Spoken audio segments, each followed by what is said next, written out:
Hello, Professor. Yeah, hello. How are you? I'm fine, thank you. Anula.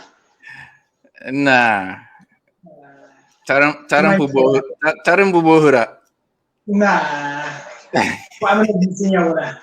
Ay lafiya ka yini ya bula. Alafe bene. Ka chamale ya bula. Alafe bene. Acho. Laba kan biane. Ay, cho. Alafe on kunyere la mesha kano. Okay. All right, ladies and gentlemen, welcome to tonight's edition of Voice of Mamprugu. One people, one voice. Authentic, authoritative, objective, and of course, educative. You know our mission.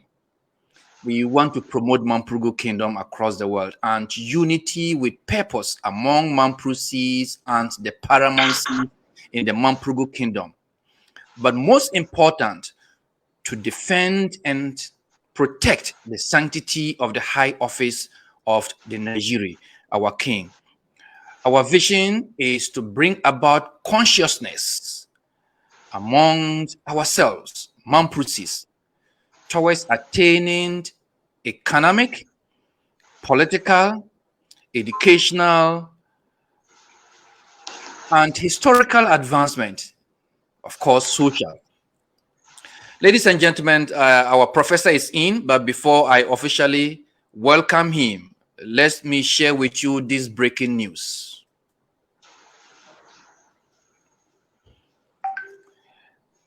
The photo you are seeing now on the screen is one of the Kusasi bandits.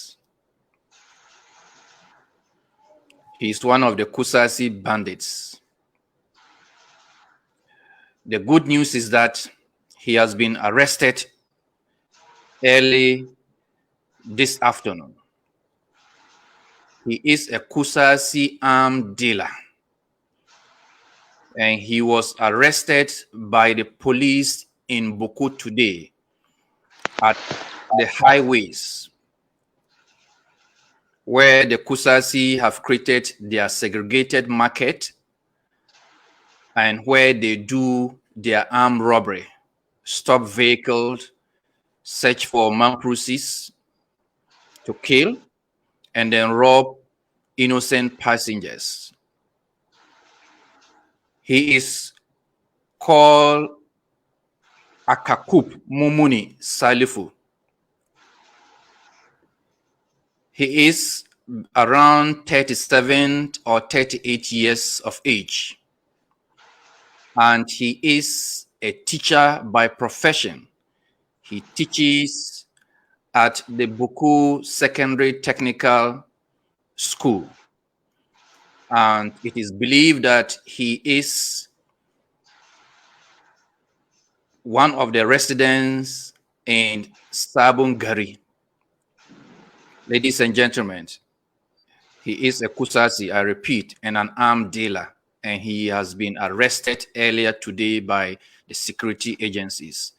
Thank God that this is happening.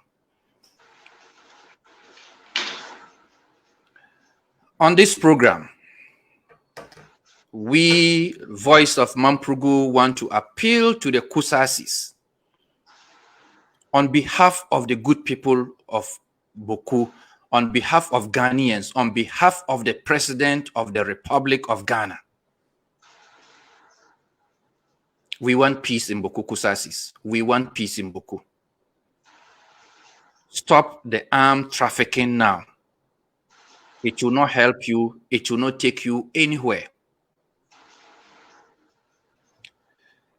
If you have any issue about chieftaincy,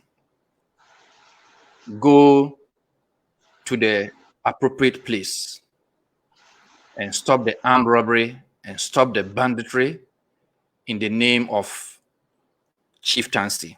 Ladies and gentlemen, once again, he is called Akakup Mumuni Salifu, age 37, a teacher by profession and a resident of Sabungari. Let me add you a little more detail. So a parcel from South, the southern part of Ghana, was sent to through the VIP bus, one of the VIP buses. It was parceled like a bread. And in that parcel are ammunitions and a weapon. I'm told the weapon is P38. I don't know much about these weapons. I don't even know what pistol, how pistol look like and other thing. But I said it's a P38. That's the make. This was intercepted by the security at the highways. And what happened is that this particular guy that you are seeing on the screen with the innocent face, but a criminal, using teachings as a camouflage to do his criminal activities. They are those causing problems in Boku. The president should be told this. The Kusas they are those causing problems in Boku. So the bus got to the highways. This guy came there to pick the parcel that was meant for him. His name actually was written on the parcel. And based on intelligence, the security agencies were there, and to his surprise, they got him. I'm told he's currently cooling down at the Boku police station. He should quickly be taken to Bolga for prosecution to join Sadiki and the other group. All right, ladies and gentlemen, that is the breaking news. Kusasis, we are pleading with you. We want peace in Boku. We want peace in Boku. The good people of Boku, the Moshis, the Mamprusis, the Bises, the Dagombes, the Ashantis, the Evers, the Zabarimes, the Farfares, everybody, the Dagombes. We want peace in Boku. Kusasis, we are begging you. We want peace in Boku. All right. Prof. Yes. We need to break news when it comes fresh. Yeah.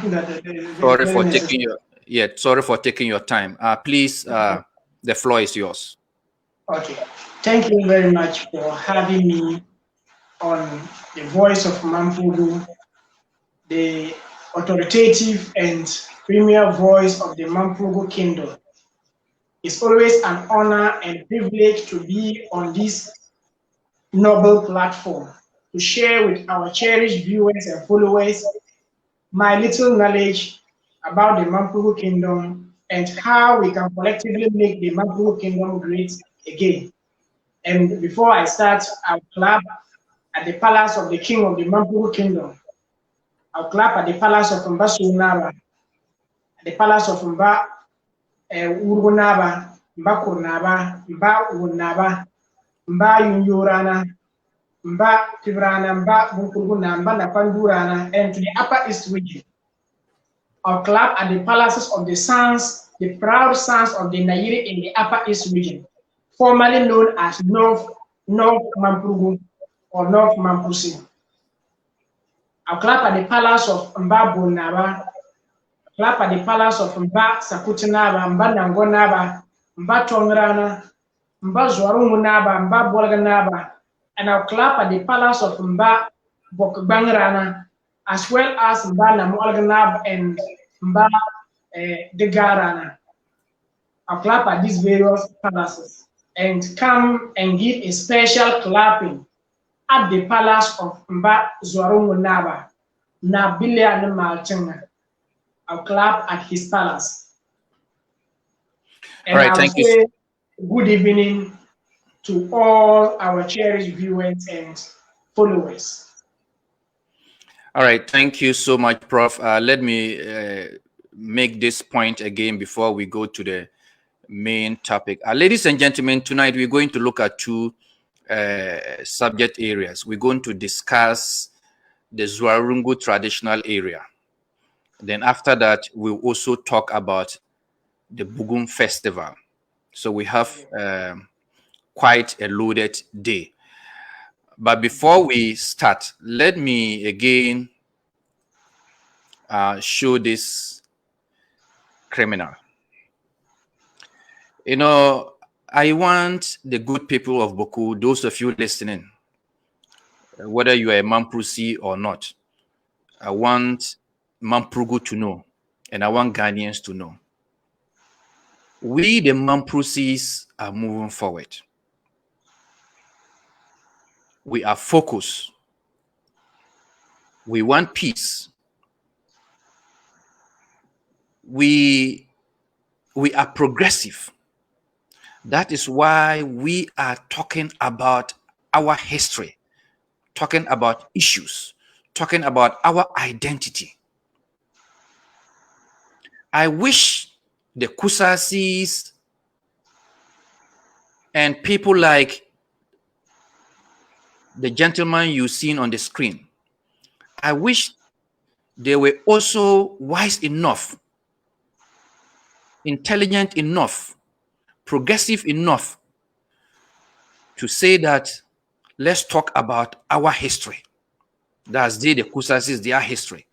Let's talk about our culture and all that, and stop this armed conflict and terrorism in Boku. That is just what I want to add. So for us, the Mamprusis, we are moving forward. We are very focused. All right. Professor. Yes. What can you see on the screen? Okay. History unites. History can unearth truth in a dispute. Very true and perfectly right. History unites. History brings people together. History bridges gaps, and history collapses artificial bridges that have been created. Through history, you might have been thinking that someone is far from somewhere, you don't have anything in common. But history will let you understand that you are much closer to each other than you are far from each other. That is why today we are able to know that Mamprusi and Talensis are one people. Mamprusi and Nabdans are one people. Mamprusi and Bosi are one people. Mamprusi and Grunsi or Frefra are one people. That is the essence or the beauty of history, or the importance or significance of history. All right. So history is really nice. All right. Thank you so much. So today we're going to start with the Zuarungu traditional area. The floor is yours, Prof. Thank you very much. Today we are going to talk about one of the distinguished sons of the Nayiri in the Upper East region, called the Zuarungu. So today we are going to talk in focus about the Zuarungu traditional area. So as usual, you know, history, as we always say, is sweet. When you know your history, then you will know where you are coming from. You will appreciate where you are, and you will know where you are going. It's only those with that history that will get missing. That is why it's imperative on every tribe to know their history, their true history for that matter. We are talking about the Zuarungu traditional area, and we are saying that the Zuarungu Naba or Zuarungu Rana is a son of the Nayiri. How? Zuarungu is in the Upper East region. Why is he the son of the Nayiri, or why is Zuarungu part of the Mampugu kingdom? You know, when you come and look at the name Zuarungu, the name Zuarungu is anglicized. In Mampuli or in Mampugu, the name we know it is Zuarungu. So in Mampuli, we call it Zuarungu. So Zuarungu is part of the Mampugu kingdom, and the royal clan or the chiefs or the royal family of Zuarungu are Mamprusi.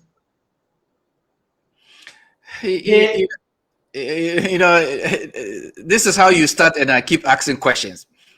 Yes. So you've told us how the relationship between the Mamprusis and the good people of Bongo, the good people of what is the name? Talensi, Nabdam, and the rest, and Bolga. Yes. And now we know that Bolga, yes, it wasn't founded by chieftains. It wasn't founded by a Mamprose prince. Yes. Yeah, so, you know, we say the truth as it is. So you can see when we get to Bolga, we made it categorical that yes, it's part of the kingdom. By then, the chieftaincy was not started by Mamprose. But we see them as Mamprose because we said that once you cross the river, you are a Mamprose. So how are the people of Zuarungu Mamproses? Very good. So that is where I was coming. The land Zuarungu, or the Zuarungu traditional area, is made of two groups of people. And they are the Tendames and the Nabisi, the royal family and the head priest. You know, as always, the Tendama or the head priest forms significant part of the Mamprughu kingdom. The Tendames of Zuarungu are said to be from an ancestry from the Nankana area, specifically around Naga or Na. We call it Na. It is the British that spell it Naga, in the Kassina Nankana district of the Upper East region. It is said that one hunter by name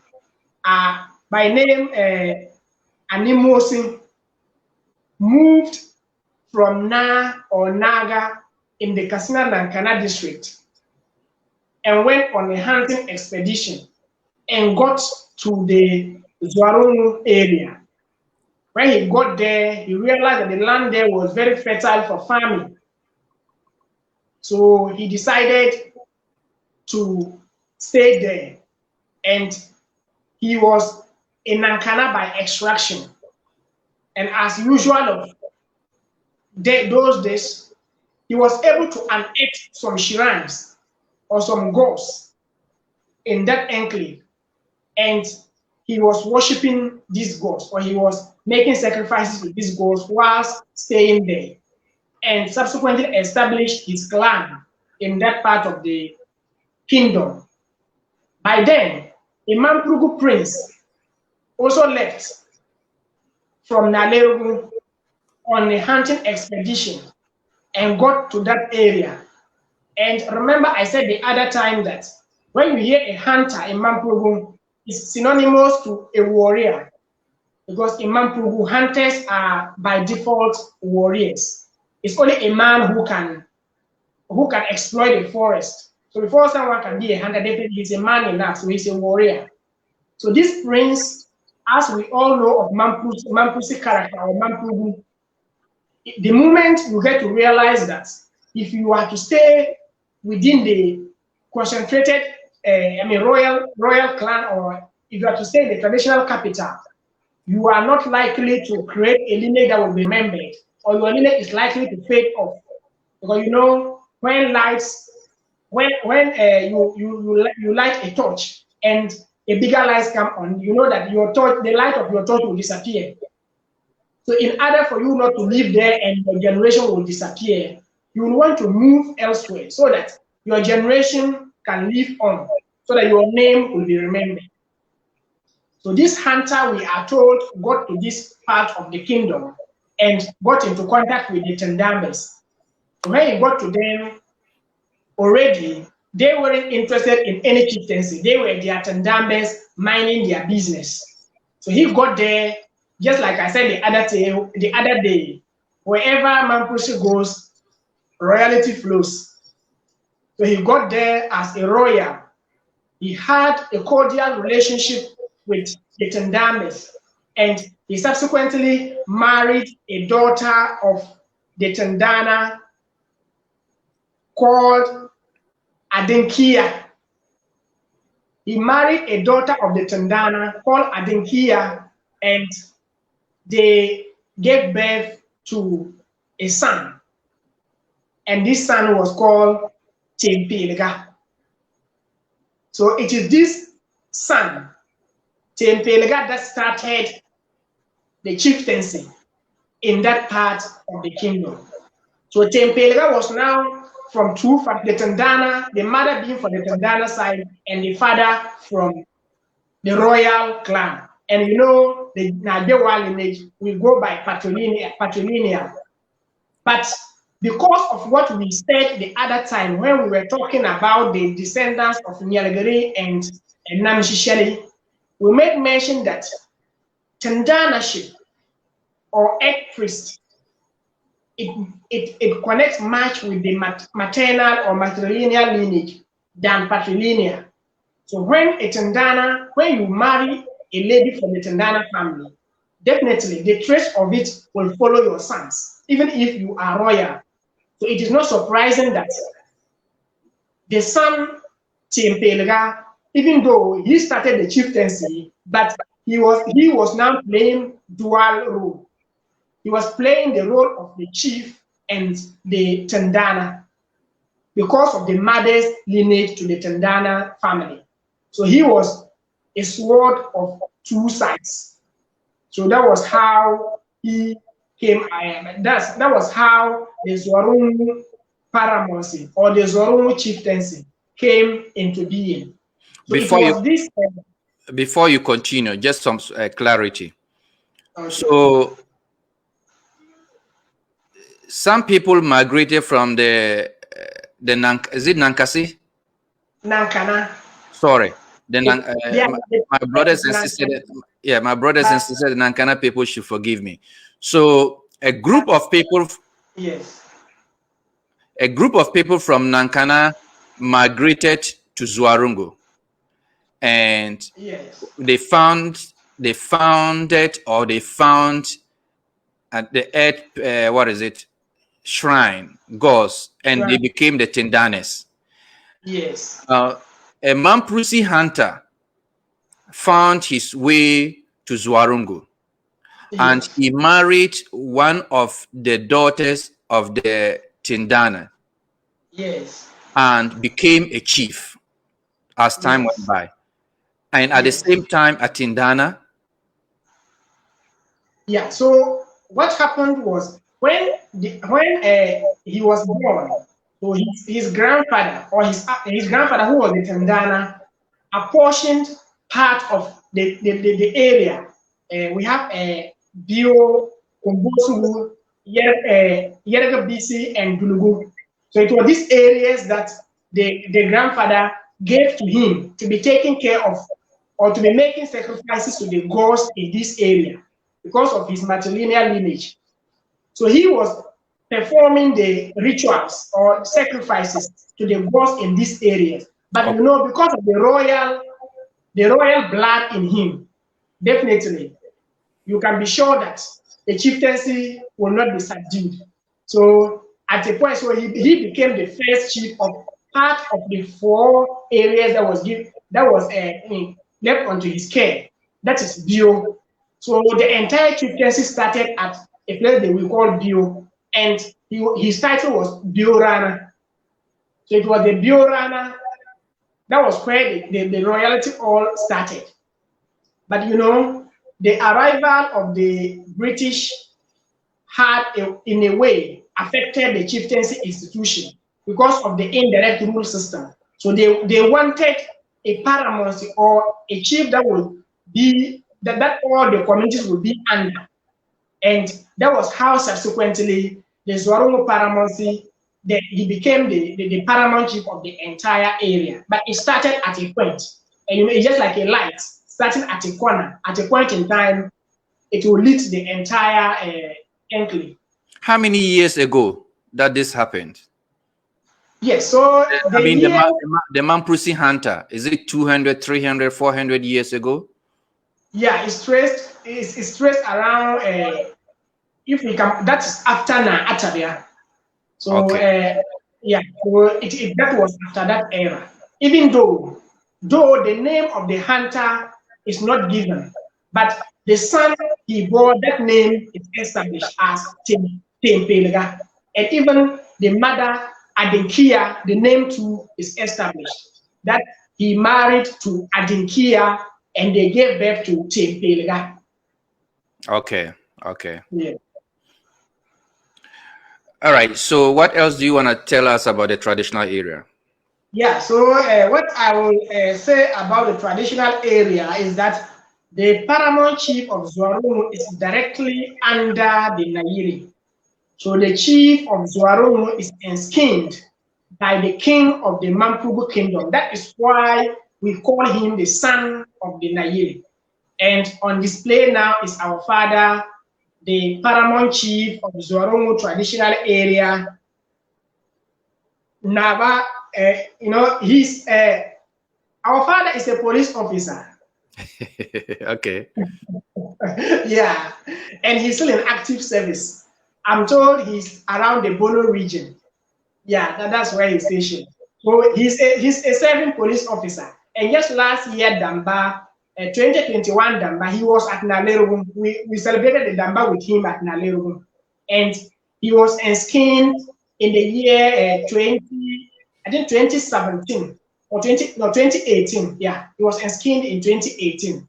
Exactly. And on display now that was the day of his enskinment. The day of his enskinment at the forecourt of the Nayiri Palace, at the forecourt of the king of the Mampugu kingdom.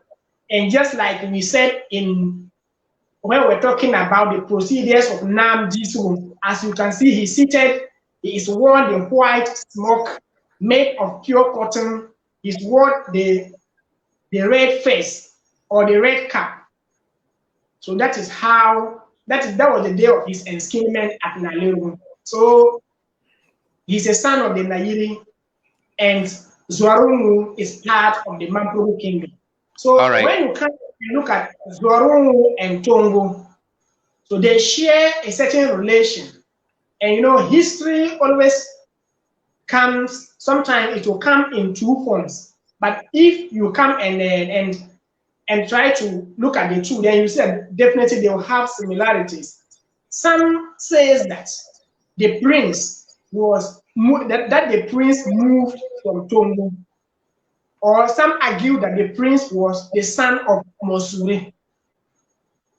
And Mosuri, as we said, was the founder of the Talensi traditional area. And he moved from Naleru and founded the Talensi traditional area at Tongo. So there are some histories that will suggest that he moved from Tongo and he moved northwards and settled at Zuarungu. But whichever be the case, when they say a Mampurusi, definitely the headquarters of Mampurugu is Naleru. So that is why sometimes you hear they say he moved from Naleru. The person say he moved from Naleru will not be far from right, because the headquarters of Mampurugu is Naleru. But it's possible that he was the son of Mosuri, and we know that Mosuri moved from Naleru, and he was a Mampurugu prince. So any of them still boils down to the same, narration. And at least what is not in dispute here is that he was a Mampusi. Wherever he migrated to Zuarungu, Yes. it might be, we may have different versions, but what is not in dispute is that he was a Mampusi. Now, and the quick one on that. If you come to look at the relationship between the Zuarungu and the Tongo in those days, then you will be.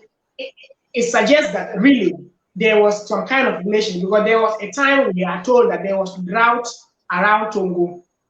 There was drought, and because of that, there was food scarcity and there was hunger or famine. So some of the people from Tongo moved from Tongo and came to the Zuarungu area. And it is said that because they were brothers, so some of them moved from Tongo and came to that area, and they were given a place to settle. What language do they speak? Yeah, so they speak a language that has now come to be known as the Guruni language, or the Frafra. So that is the language they speak.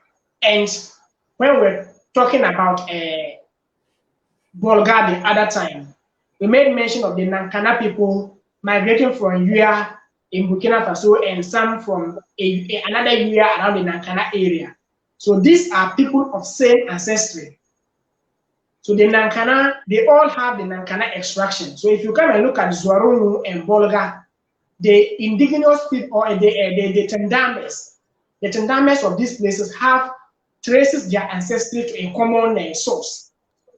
But the royal family, they are Mampusi by origin, and they are not related to these people by that. Just that their mother or their grandmother was one of them. So definitely they share blood relation. If we can, yeah, because of their mother, they share blood relation. But they are Mampusi, and these people are what have now come to be known as Guruni or Gurensi or Nankana. And so they don't even identify themselves as the Nankana again, Frafra. Okay. Yeah. Okay, but the language they spoke is what is it? I would say the Nankana language dominated, overshadowed the Mampruli. Yes, yeah, the Nankana language overshadowed the Mampruli, and it is understandable. The hunter was alone.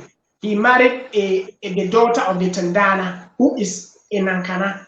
Yes. So definitely, the mother tongue, the mother will be speaking that language to the children. Yes. And the children will grow up with that language. So that is how they lost their Mampruli tongue. All right. What else do you have to tell us about them? Yes. So I think you showed a picture earlier, and I'd just like to touch on it. When you look at this picture was, let me draw closer. If you look, our viewers will move closer to their phones. They will see that it is said that, what's the name? Sorry, a message just covered my phone. Yeah, they say administrative areas of the Northern Territories, 1932. Administrative area of the Northern Territories, 1932. And we have Mampusi.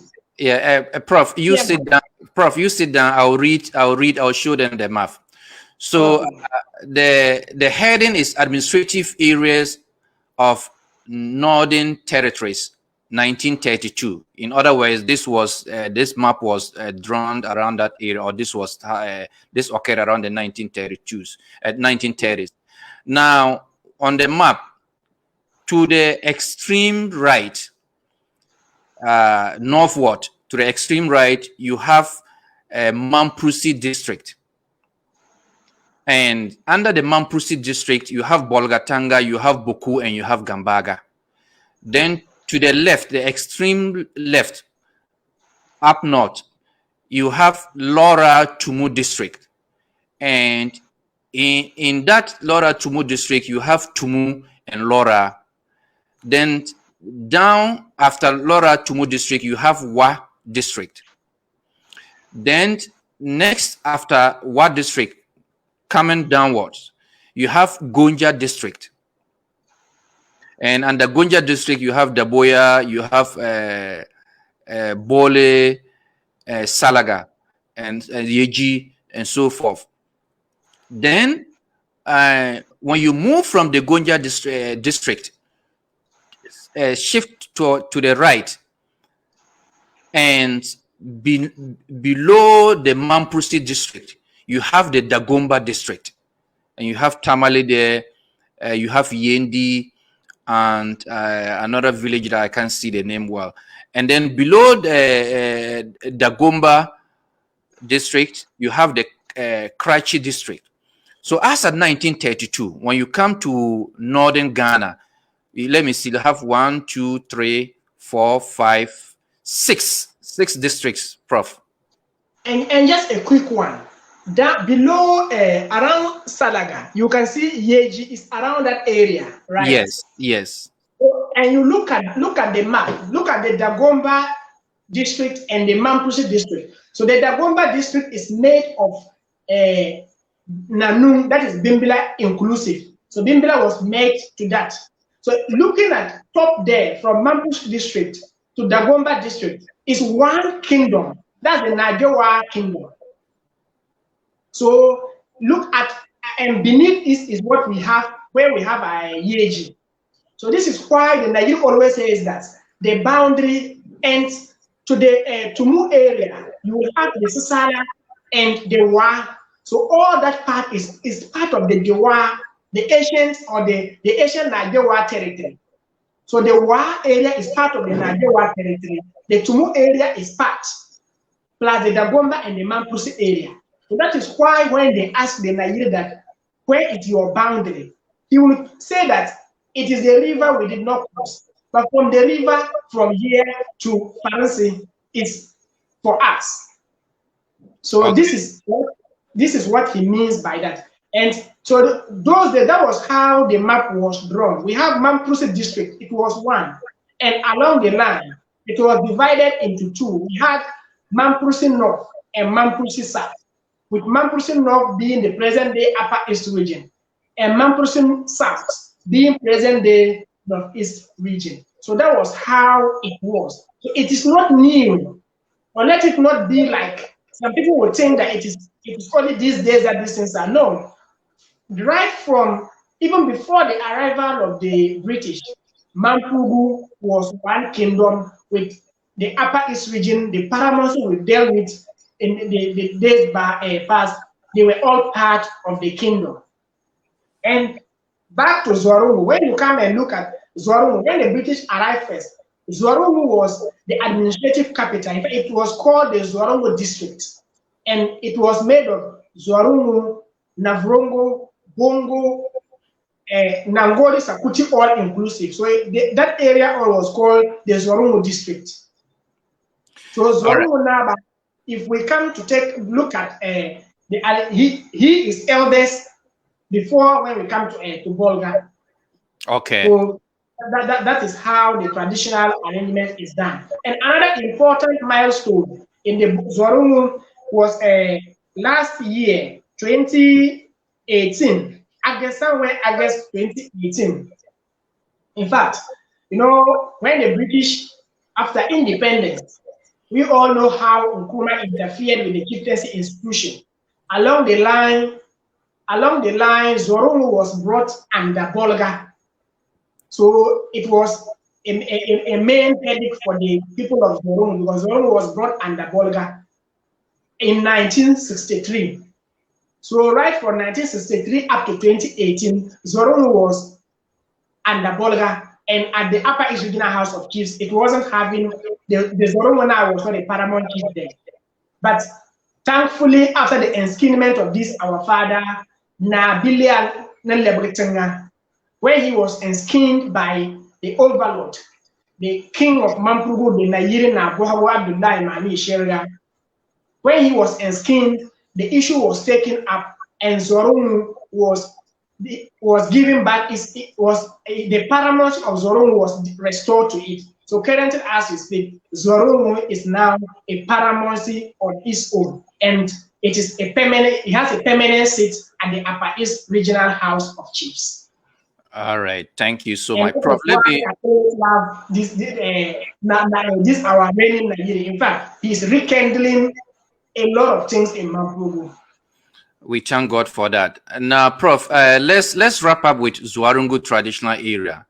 Yes. Yeah. So on display now is a tendana. There is a picture of a tendana in Zuarungu, and I want to close by. You see, he is a tendana.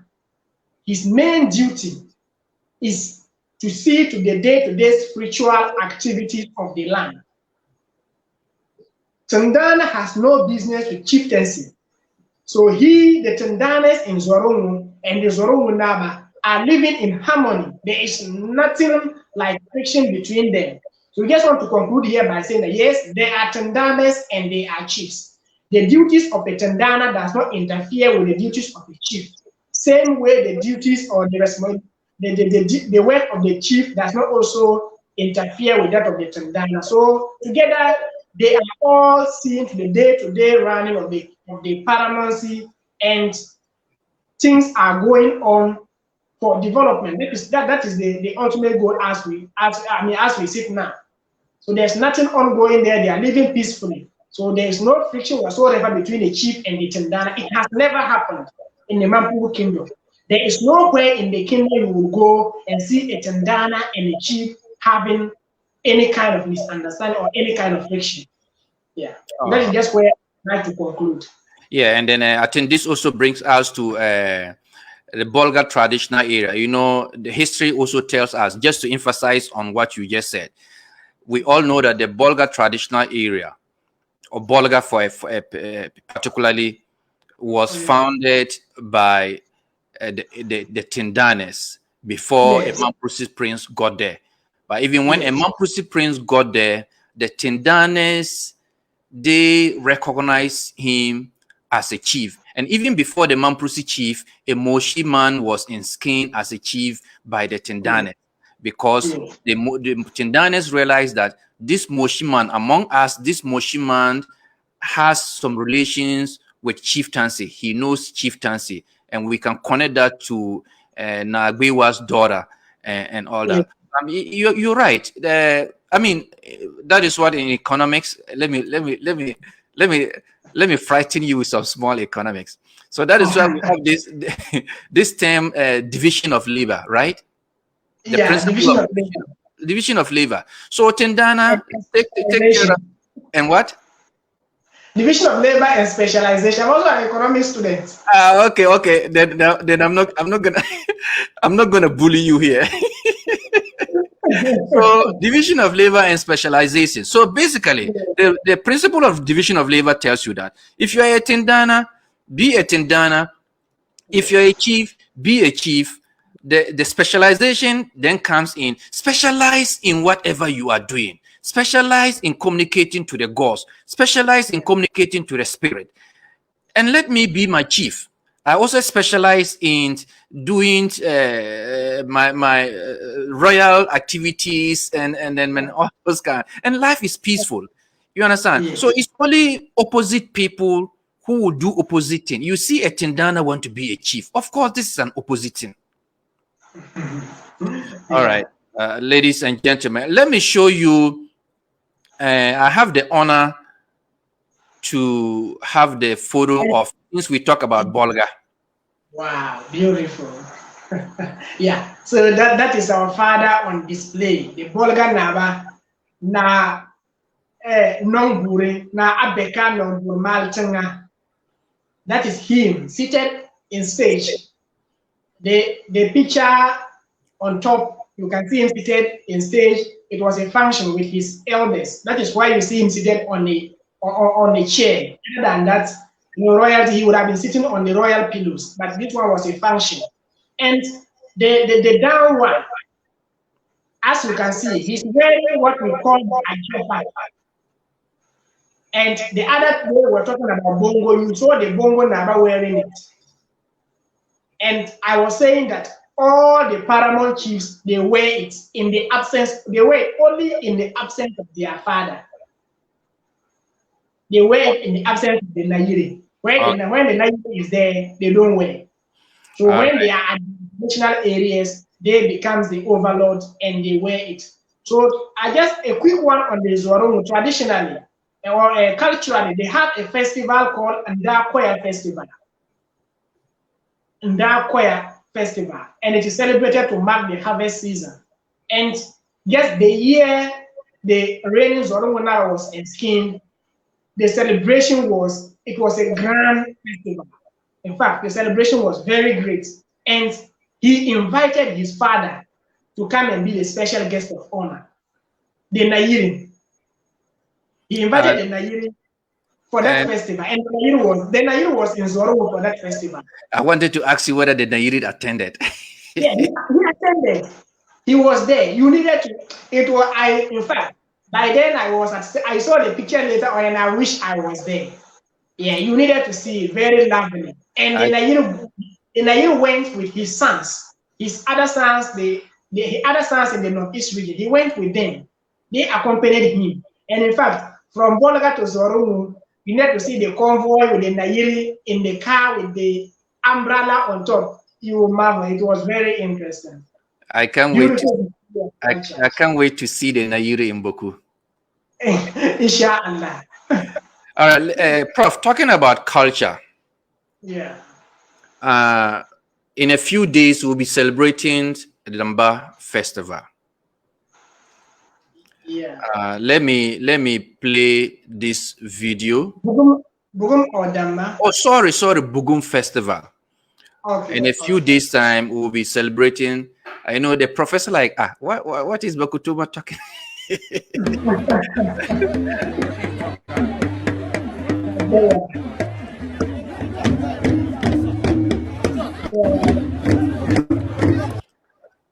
All right, for our viewers, this is just a teaser. So, what is Bugun Festival? Yeah, so the Bugun Festival or the Bugun month is a significant month in the traditional setting of the Mampugu Kingdom. In the Mampugu calendar, the Bugun month marks the beginning of the year. So to us, this month, our year is beginning now. It is the English that had their year, but they are now in the 8th month of their year. But in Mampugu, the Bugum month is our beginning of the year. And we are currently in that month.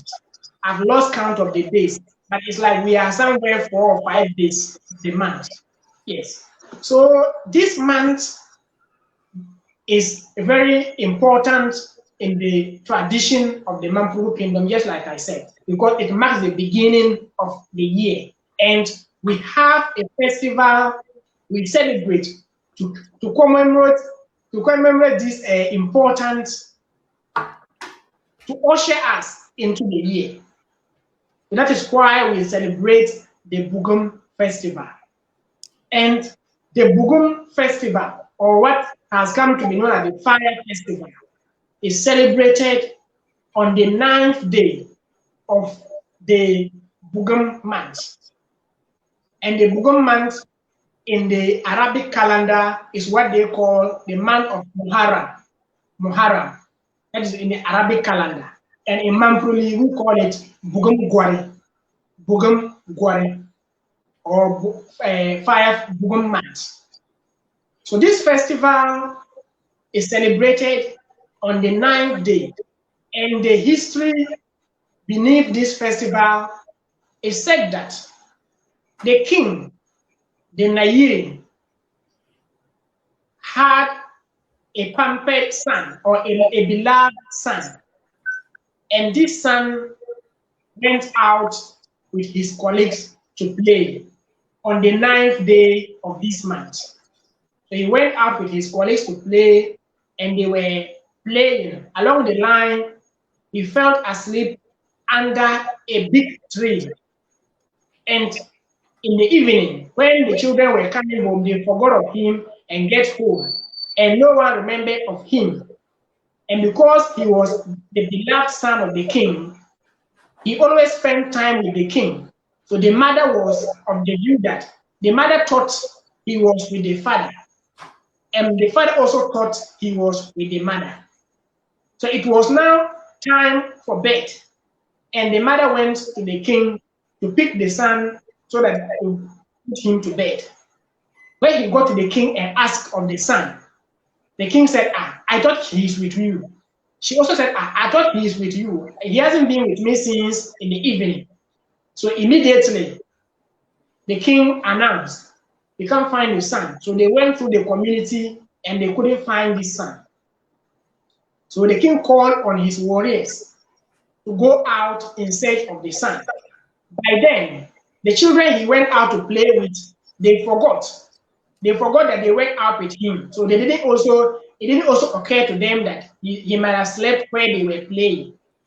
So the warriors came out dressed in their war regalia, and they went to the bush in search of the son.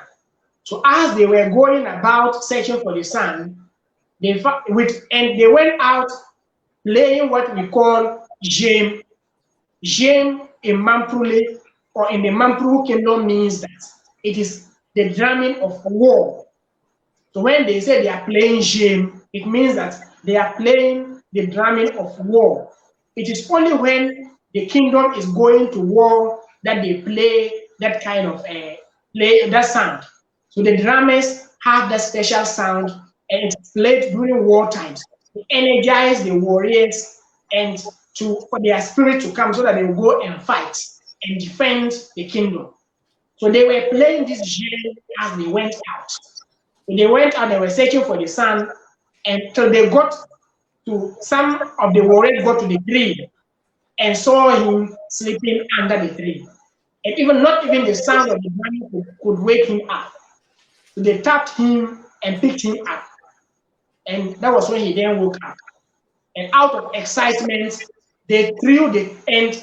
When they were, it was in the night. So they lit touch with they gathered the grass, what we use for roofing, and tied them and put fire on it. So they were holding the touches, going about looking for the elapsed son.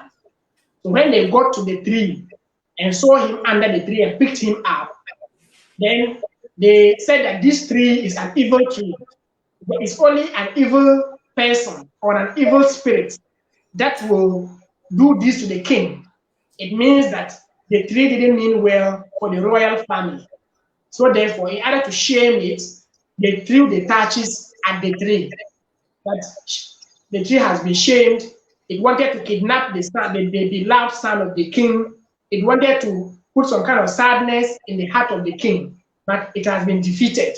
So they picked the son and they threw the touches at the tree, and out of excitement, they danced with the warrior dance, with the drummers playing the djembe. They danced with excitement and chanting of war songs back to the community. And they went back and gave the child out to the king. So out of excitement. Let me show this video. Then we'll continue with the narrative. Just give me a minute.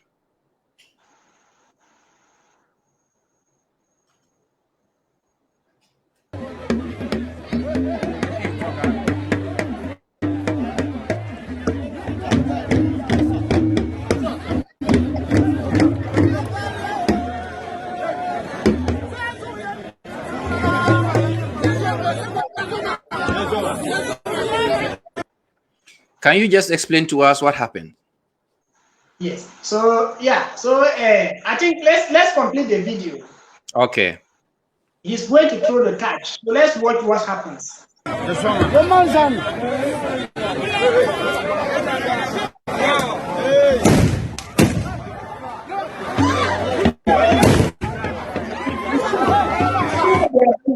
struggling to pick.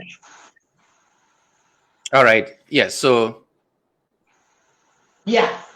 So you see, as he threw the touch, so as the youth were on each other, it was the touch that everyone wants to hold. Yes. Yeah. So that tells you the significance of that touch of the Nairi to us. Okay. So the touch has, yeah. I have two questions. What did the circling around with the fire? What does that mean? Yes. So when they brought back the child, by then the Nairi or the king was seated outside because he was apprehensive. So when they brought back the son, he was very happy and excited. So they picked this. So he made it that day should be commemorated every year to mark this sad or this bad day.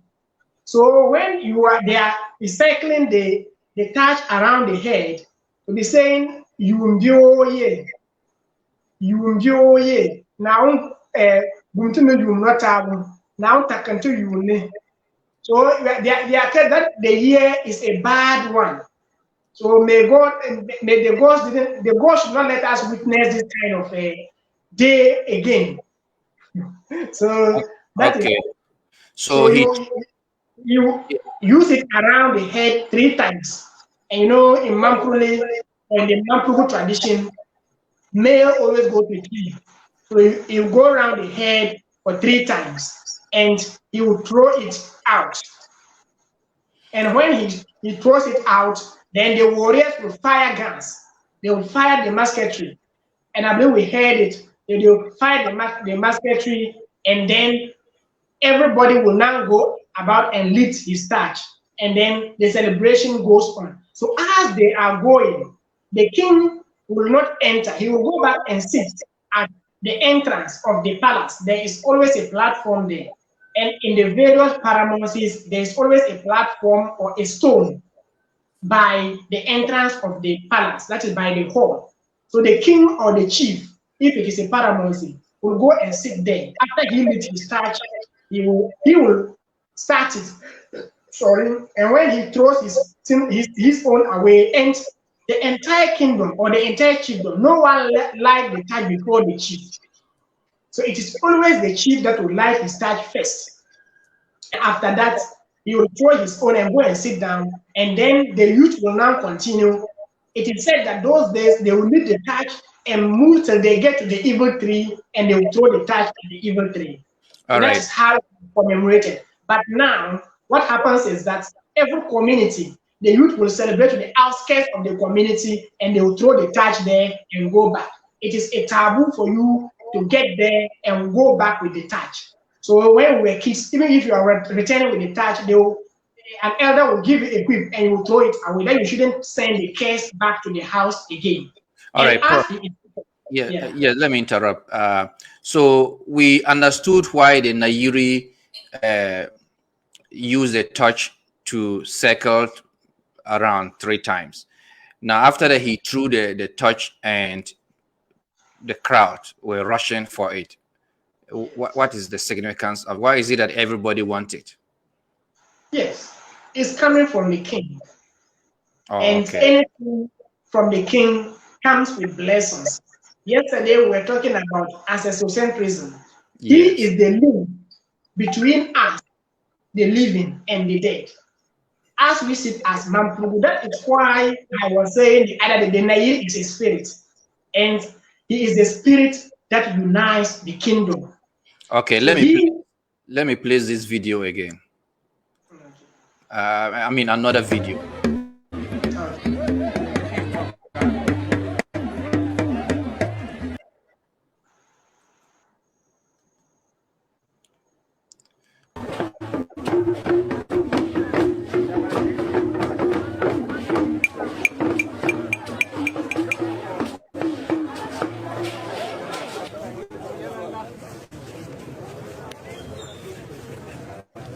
I always like it when you do the briefing. So explain to us what is happening here.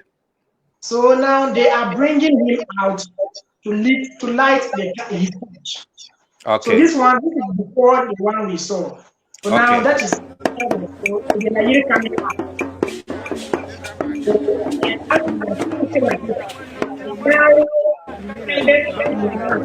Everyone has his position. So if he's walking, we have who is in front, who follows, and everything has a reason. Yeah. So okay, let me continue with the video.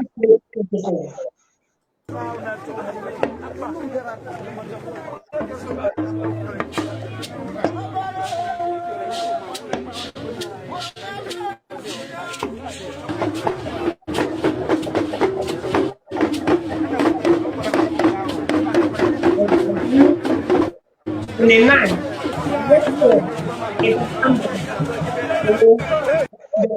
people should not think that the umbrella is always for sun. Even when there is no sun, even in the night when he's going, there's an umbrella on his head, because of this, the spirit in him, there cannot be a direct link between his head and the sky. So definitely the umbrella will bring a gap between him and the sky.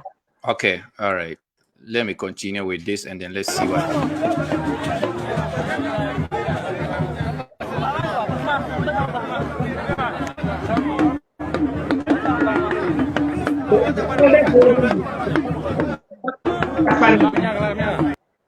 Say it again.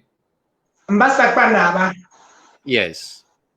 So he's one of the 7 cabinet of the Nairi, and he is the one leading the charge for the king. Okay, so let me continue with the video. I will ask you a question.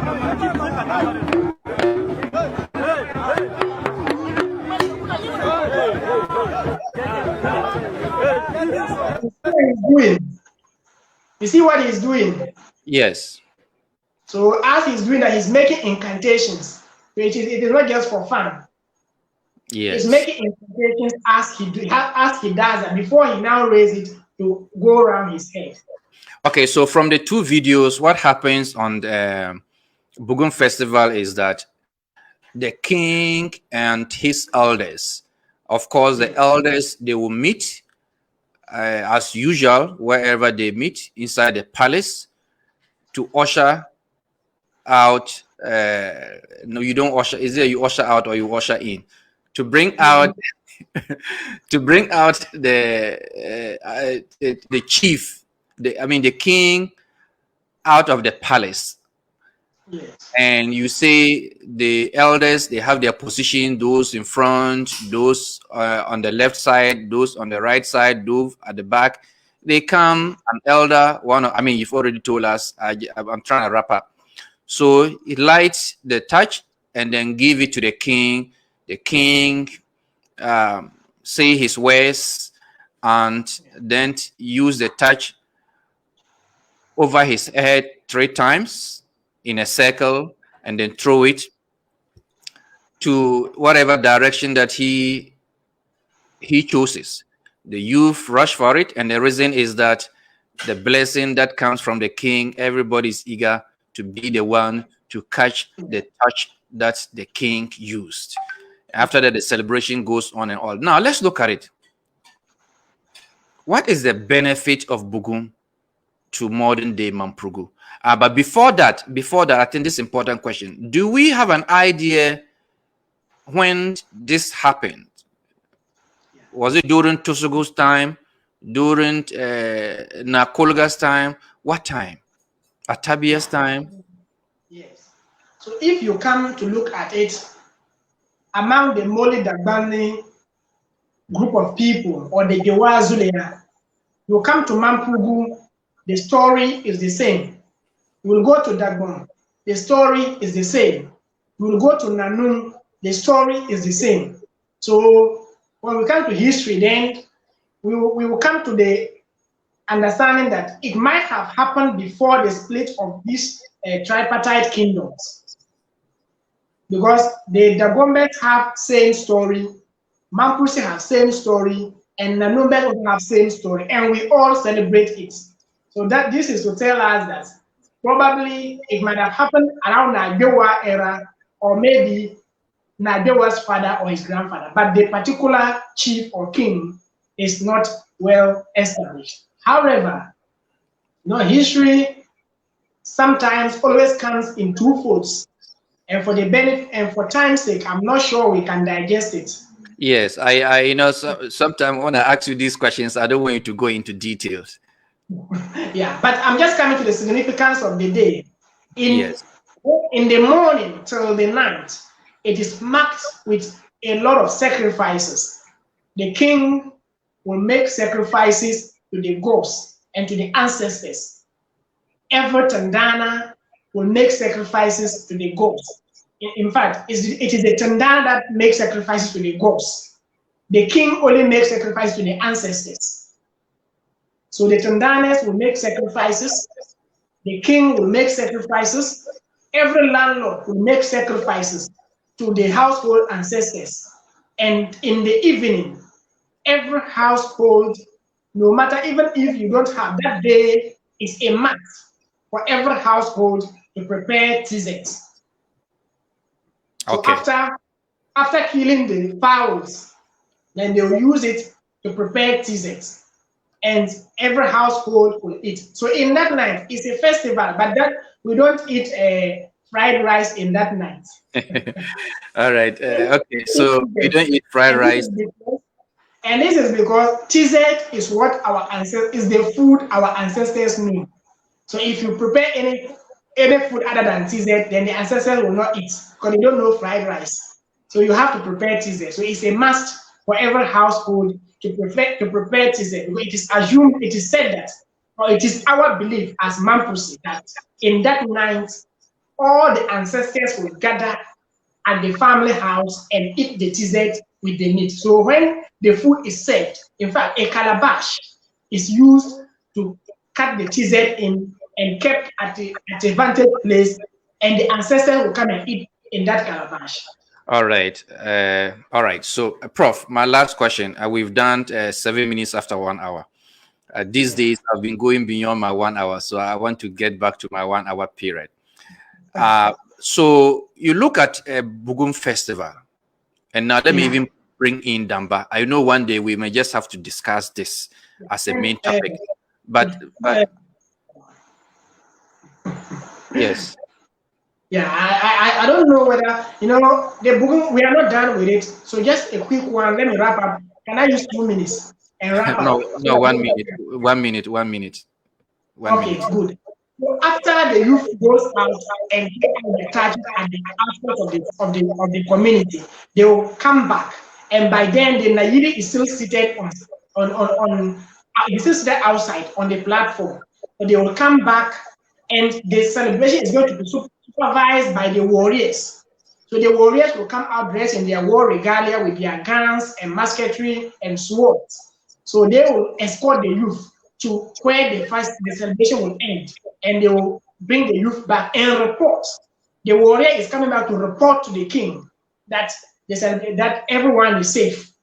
So, and the imam plays important role in this celebration, because the imam will write what we call walga, or what the Hausa will call rubutu. They will write the walga, blessings and worship, and bring it to the palace. They'll bring it to the palace. So after the warrior returns with the people, so the Nayiri elder will now get up and now fetch the walga and sprinkle it around everybody.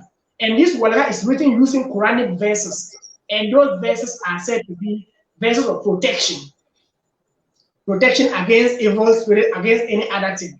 So they will use, sometimes they will rather use be a tail, or they will use leaves and dip it inside and sprinkle so that it can touch everybody.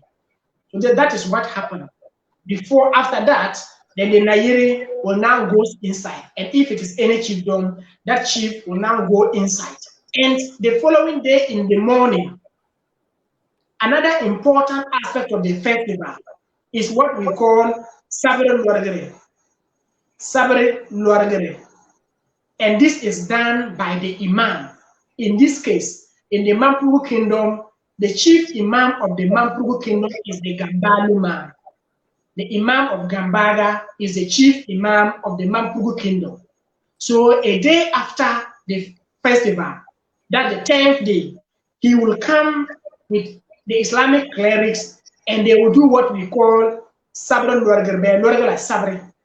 And this is what they will now, and they will untie it, and they will tell the chief what to expect in the ensuing year. All the calamities that will be coming in the ensuing year, all the blessings that will be coming in the ensuing year. So the calamities and the bad aspects, they will tell the chief that in order to prevent them from happening, you have to offer so and so prayers. So at the end of it all, they will tell the chief what to provide, be it a cow, a sheep, or whatever, with items for them to do prayers to prevent any bad calamity from happening. So by then the elders in return will now divide a debt for every household. Sometimes it can even be 1 cedi, or they'll say 20 pesos. Every household is given 20 pesos, and they'll gather the money and give out for the imam to do the prayers. And the essence of that prayer is to prevent the calamity that would have come in the year. And every household must give, because it is assumed that if you are a landlord and you refuse to give, then what it means is that the calamity will fall on your household. So everyone will give his money. All right, thank you so much, Prof. I will still ask my question, but I still want us to just keep on with our 1 hour time. My apologies to you particularly and to our audience, but it is for a good reason. Adam Ibrahim Buksabla, you said history also have it that the Bugum Festival is that the Bugum Festival to mark the beginning of a new year. Please, can you let our professor clarify it for us? Yes, it is true. It marks the beginning of the new year. I don't think our professor will have anything much to say on that. I've said that.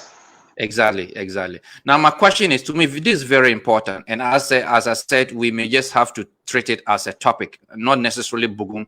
I'm talking about festivals, Bugum Festival, Damba Festival, and all other festivals that we celebrate as Mamprugu. How in modern day Mamprugu, how do we use these festivals to help the kingdom, to help ourselves, as I said, in education, in politics, in social life, in history? How do we? Because I'm so concerned because of the way we still organize some of these things. Yes. I don't know whether I'm making sense. Yeah, you know, we have a saying in Mampuli that "Swung itakuzwa, shake itakaduri." If you are chasing a rabbit for hunting and it changes the way it's you have to change the stick you used to throw. Or they will also say that "Wa itake, egungwana itake kumshi, shake our never batake." Whenever the beat changes, the dance steps also have to change. But in our part as Mampuli, that is the part we are still lacking behind. The drums have changed, but our dancing steps still remain unchanged. When you come to look at the festival, it is purely a traditional festival. And whatever that is expected of the king, he will do it. His traditional obligations, he will do. He will make his sacrifices. He will make sure he pray for the kingdom, for the progress of the kingdom. However, what you are saying, that one is now the duty of you and I. We have to do it, but not the king. So we have to come out with these ideas. We have to come out with this roadmap, with this proposal. We can make it in the form of a proposal and present to the king and the elders. Yes, this is a traditional festival. As you are doing the traditional aspect of it, which is more of spirituality, so you handle the spirituality aspect of it. However, this is how we want to do it. We want to use it as an avenue to mobilize youth of the kingdom, all well-meaning sons and daughters, so that we can come together and use it as an opportunity, because it comes once in a year, so that the whole of the year we haven't met. Let's use it as an opportunity and meet and discuss about the progress of the kingdom. So as you are handling the spirituality and the traditional aspect of it, we will use it as an avenue to invite all sons and daughters who are away, who are out of home, so that they can come home, and we will use it. Maybe let's use it to talk about education. Maybe let's talk about health, or any topic that we can choose as a theme for the celebration. But we the youth are not, if you ask me, we are not up and doing when it comes to that, because we don't expect the king to do that for us. As I said, he has the spiritual and the traditional aspect, and he's doing it. So it is now on us, because we have traveled, we have been educated, and we have seen the essence of that. So we should do that. But unfortunately, we are not doing it. Yes, unfortunately, we are not doing it, and that then brings in the Mamprugu revolution. We have to revolutionize the kingdom, and start with we the youth. And it is so, it basically the marketing and the promotional aspect of it. So as you rightly said, the traditional aspect of it, we can't touch it, and we must not touch it, and we won't touch it. The Nairi will take care of that. For we, the younger generation, so the Nairi will take care of the Nagbewa generation, the way it is supposed to be done. And we will have to spice it. We will have to blend in with our era. You understand? If it is like, okay, after the Bugum festival, the Nairi is done and all that, 2 or 3 more days, we can have other activities and do other things and come together and all those kind of things. That is why I'm saying that we may just have to have make this discussion as a main topic to go into it. Yes. Okay. Prof, your last word. 2 seconds. I think the time is up. Yes, 2 seconds. 2 seconds. Yeah, that's what the 2 seconds is up. You're a stubborn professor. 2 seconds, please. Okay, yeah. So, well, I will say a very big thank you to our cherished viewers for always making time to be with us. And I think we are done with the, if I can say, excluding Almighty Boku, we are done with the other paramoncies in the Upper East region. Though there are other divisional chiefs that are enskined by the Nair, like the Namual Gnab, the Tegarana, who is enskined by the Bokunawa, the Nungunawa, who is enskined by the Nairi. There are a lot of divisional chiefs in the Upper East region who are directly under the Nairi. But for the paramoncies, I think we are done with them. And I'll use this medium and this opportunity to call on all well-meaning sons and daughters of the Mampugu Kingdom, especially the Mampusi-speaking people, to see these people as brothers. Let's embrace them. Let's draw them nearer to our activities.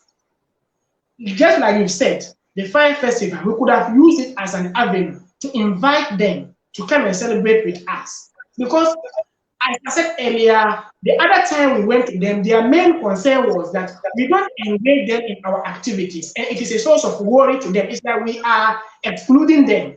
So let's let's bring them closer to us. Because it is because of we not engaging them.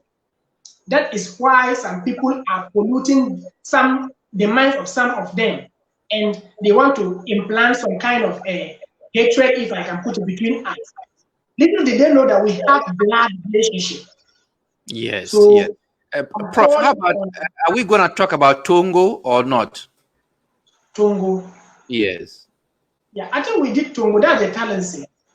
Oh, okay. The Tongo, all right. Yeah, that was when we started. Okay. I think I get a little bit mixed up with the Tongo and then Talansi. Yeah. The Talansi is the tribe. That's the people. Yes. Okay. So the paramount chief is Tongrana. All right, Prof. Yeah.